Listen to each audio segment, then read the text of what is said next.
Čau, mani sauc Gundaga.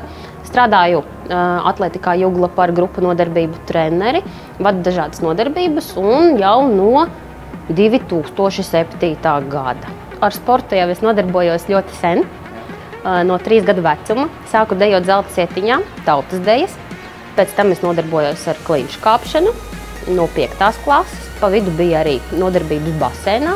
Gribēju arī tālāk trenēties, bet mamma neļāva. Teica, ka esmu pārāk maziņa, jo mans augums ir tikai 1,60 m, nopaļojot uz augšu. Tad vispār man ir 1,58 m. Pasē es ierakstīju 1,60 m. Esmu nodarbojusies arī ar basketbolu. Tur arī tas augums drusku neiekļāvās. Esmu nodarbojusies ar brīvo cīņu, varbūt 1 mēnesi, bet ļoti vērā ņemam. Tas man palīdzēja tālāk arī dažādos saspringtos dzīves gadījumos. Negluži uz ielas, bet cīņā ar brāli.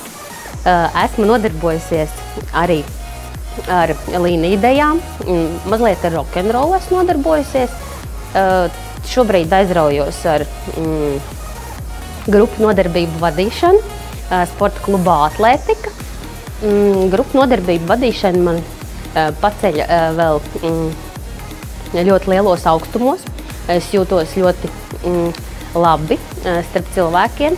Man patīk uzjautrināt cilvēkus un, protams, viņus attīstīt fiziski un rūpēties par viņu vispārējo veselības stāvokli ar dažādiem interesantiem vingrojumiem un ļoti labām nodarbībām. Ieejot nodarbībā, man patīk komunicēt ar cilvēkiem, radīt viņos vēlmi nodarboties ar dažādu veidu aktivitātēm, pacelt emocionālo fonu vēl nebijušā līmenī, tādā, kādā vēl viņi nekad nav bijuši. Aptuveni plus mīnus gandrīz 7. debesīs viņi nonāk, un līdz ar to viņi apmeklē manas nodarbības ar īpašu prieku un stāv milzīgās rindās, lai tiktu iekšā manās nodarbībās.